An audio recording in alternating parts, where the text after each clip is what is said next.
വൻ ശക്തികളായ ഇന്ത്യ തുടർച്ചയായ തോൽവികളുടെ ആഘാതത്തിലാണിപ്പോൾ. Sri Lanka, New Zealand, Australia ടീമുകളോട് ഏകദിന ടെസ്റ്റ് പരമ്പരകളിൽ തുടർച്ചയായി തോറ്റത് ഇന്ത്യൻ ക്രിക്കറ്റിൽ വലിയ പരിവർത്തനങ്ങൾക്ക് കാരണമായിട്ടുണ്ട്. നിരവധി കളിക്കാരുടെ ഭാവി തന്നെ പ്രതിസന്ധിയിലായേക്കാം എന്ന അവസ്ഥയാണ് ഇപ്പോഴുള്ളത്. 27 വർഷത്തിനിടെ ആദ്യമായി ശ്രീലങ്കയോട് ഏകദിന പരമ്പര തോറ്റതിന് പിന്നാലെ ന്യൂസിലൻഡിനോട് 12 വർഷത്തിന് ശേഷം സ്വന്തം നാട്ടിൽ ആദ്യമായി ടെസ്റ്റ് പരമ്പര 3-0 തോറ്റു. 3 അതിലധികമോ മത്സരങ്ങളുള്ള ഒരു ടെസ്റ്റ് പരമ്പരയിൽ ഇന്ത്യ എല്ലാ മത്സരവും തോൽക്കുന്നത് ചരിത്രത്തിൽ ആദ്യമാണ്. പിന്നാലെ ബോർഡർ ഗവാസ്കർ ട്രോഫിയിൽ 3-1 ഓസ്ട്രേലിയയോടും കീഴടങ്ങി.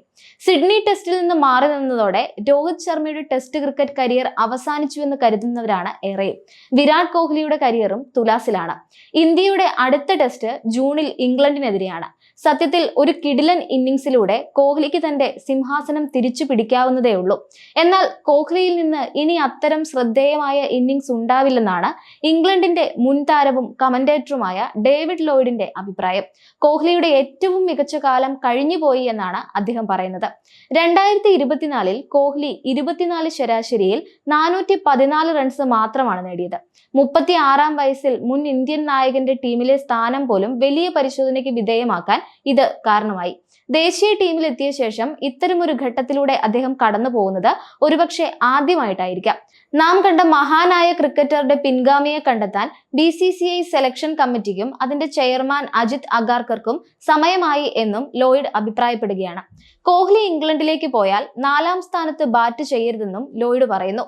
തന്റെ നല്ല സമയം കഴിഞ്ഞുവെന്ന് വിരാട് കോഹ്ലിക്ക് തന്നെ അറിയാമെന്നും അത് അദ്ദേഹത്തെ വേദനിപ്പിക്കുമെന്നും ഇംഗ്ലണ്ടിലേക്ക് വരുമ്പോൾ കോഹ്ലിക്ക് എന്താണ് സംഭവിക്കുകയെന്ന് നമുക്ക് ഊഹിക്കാമെന്നും നാം കണ്ടിട്ടുള്ളതിൽ വെച്ച് ഏറ്റവും മികച്ച കളിക്കാരിൽ ഒരാളാണ് അദ്ദേഹമെന്നും ലോയിഡ് വ്യക്തമാക്കുന്നുണ്ട്. പക്ഷേ കോഹ്ലിയുടെ മികച്ച പ്രകടനങ്ങൾ സംഭവിച്ചു കഴിഞ്ഞുവെന്നും കോച്ച് ഗൗതം ഗംഭീറിൽ ഈ അഭിപ്രായം കൂടുതൽ ശക്തമായി ഉണ്ടാകുമെന്നും ലോയിഡ് മാധ്യമങ്ങളോട് വ്യക്തമാക്കുകയാണ്. ഒരു ടീം പരിവർത്തനത്തിലായിരിക്കുമ്പോൾ അവർ പുതിയ കളിക്കാരെ കണ്ടെത്തണമെന്നും സെലക്ടർമാർ, പരിശീലകർ, ക്യാപ്റ്റൻ എന്നിവർ ചെയ്യേണ്ടത് അതാണെന്നും ഇന്ത്യയിൽ ധാരാളം ക്രിക്കറ്റ് കളിക്കാരുണ്ട്. ഒരു പുതിയ ദ്രാവിഡിനെയോ ടെണ്ടുൽക്കറെയോ ഗാംഗുലിയെയോ കണ്ടെത്താൻ കഴിഞ്ഞേക്കുമെന്നും കാരണം അവരും അങ്ങനെയാണ് ടീമിലേക്ക് വന്നതെന്നും ലോയിഡ് കൂട്ടിച്ചേർക്കുകയാണ്.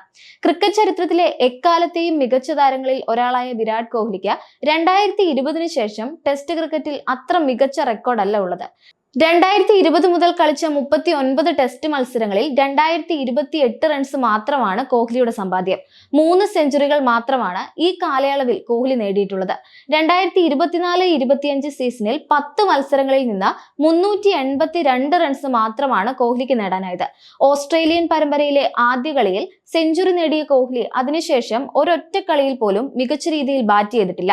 ഓഫ് സ്റ്റംപിന് വെളിയിൽ പോകുന്ന പന്തിൽ തുടർച്ചയായി വിക്കറ്റുകൾ നഷ്ടപ്പെടുത്തുന്ന കോഹ്ലി ഇന്ത്യൻ ടീമിനൊരു ബാധ്യതയായി മാറിക്കഴിഞ്ഞുവെന്നാണ് ക്രിക്കറ്റ് നിരീക്ഷകരും വിലയിരുത്തുന്നത്. ഇതിൽ മാറ്റം വരുമോ എന്ന് കാത്തിരുന്ന് കാണാം.